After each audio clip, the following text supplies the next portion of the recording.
హల్లెలూయా. దేవుని నామానికి మహిమ కలుగును గాక. ప్రభువైన యేసుక్రీస్తు నామములో మీ అందరికీ నేను శుభాలు తెలియజేస్తున్నాను. ఈరోజు దేవుని యొక్క ప్రవచనం అంటే దేవుని యొక్క వాక్కు, దేవుని యొక్క మాట, దేవుని యొక్క వాగ్దానం. చూడండి, మత్తయి సువార్త 14వ అధ్యాయము 28వ వచనము. పేతురు, ప్రభువా నీవే అయితే నీళ్ళ మీద నడిచి నీ యొద్దకు వచ్చుటకు నాకు సెలవిమ్మని ఆయనతో అనెను. ఆయన రమ్మనగానే పేతురు దోణి దిగి వెళ్ళుటకు నీళ్ళ మీద నడిచెను గాని గాలిని చూచి భయపడి మునిగిపోసాగి ప్రభువా నన్ను రక్షించమని కేకలు వేసెను. హల్లెలూయా. దేవునికి మహిమ కలుగును గాక. చూడండి, ఇక్కడ సన్నివేశం ఏమిటి అని అంటే, యేసు ప్రభువారు నీటి మీద నడుస్తూ వస్తా ఉన్నారు. అదే సమయంలో పేతురు కూడా, ప్రభువా నీవే అయితే ఈ నీటి మీద నడిచి వచ్చుటకు నాకు సెలవిమ్మని అనగానే ఎంతసేపు అయితే పేతురు యేసుక్రీస్తు ప్రభువాని చూస్తున్నారో అంతసేపు ఆయన సముద్రము నీటి మీద నడవగలిగాడు. ఎప్పుడైతే ఆయన గాలిని చూశాడో, ఎప్పుడైతే ఆ సముద్రపు యొక్క ఆ యొక్క అలలను చూశాడో, గాలిని చూశాడో, ఆ తుఫాన్ని చూశాడో, బైబిల్ తెలియజేస్తుంది ఆయన భయపడ్డాడు.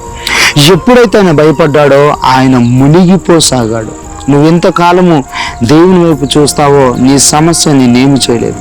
నువ్వెంతకాలము దేవుని వైపు చూస్తూ ఉంటావో ఏ కష్టము, ఏ రోగము, ఏ అనారోగ్యము, ఏ సాతాను కూడా నిన్ను ఏమీ చేయలేడు. ఎప్పుడైతే నీవు యేసుక్రీస్తు వైపు నుంచి నీ యొక్క దృష్టిని నీవు మరలుస్తావో, ఎప్పుడైతే యేసుక్రీస్తు నుండి నీ దృష్టి నీ సమస్య పైకి వెళ్తుందో, ఎప్పుడైతే యేసుక్రీస్తు నుండి నీ దృష్టి నీ యొక్క సమస్య పైకి, నీ యొక్క ప్రాబ్లం పైకి వెళ్తుందో, అప్పుడు నీవు నష్టాలను చూస్తావు, నీవు మునిగిపోసాగుతావు. ఇంతకాలం నువ్వు దేవుని వైపు చూస్తావో అంతకాలము నిన్ను ఏ సమస్య ఏమీ చేయలేదు.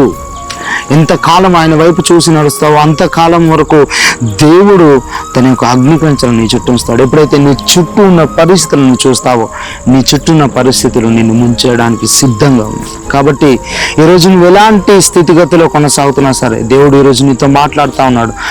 ఆయన వైపు కనుక నువ్వు చూడగలిగినట్టయితే, నీ సమస్య వైపు ఎంత మాత్రం మీరు చూడకండి, నీవు దేవుని వైపు చూడు, ఖచ్చితంగా దేవుడి నీ జీవితంలో కార్యం జరిగించబడుతుంది.